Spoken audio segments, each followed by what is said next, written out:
Hey, hello friends. Welcome to our channel SAP SD and ABAP Lake support. So today we'll see about the one more important feature that is available in Solman, where used list. You see here the option where used list. It is currently grayed out. Now let's see how we can use this option and what is the usefulness for this particular option. Fine. Okay, so I am accessing one of the best practices available in SAP system. So for example, if you look at this best practice BD7, that is great management.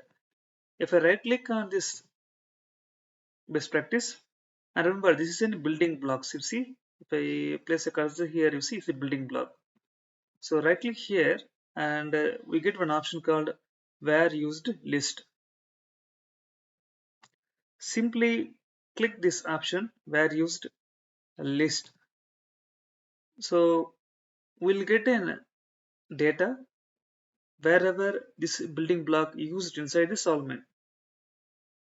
This is used in libraries and configuration library, then SAP best practice configurations.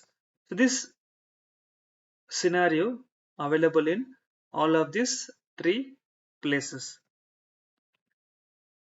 So like this, we can get all the data wherever it is used based on our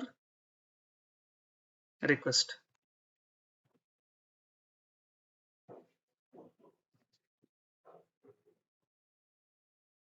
Okay, that's it from this video, guys. We can catch up in the next video. Bye for now.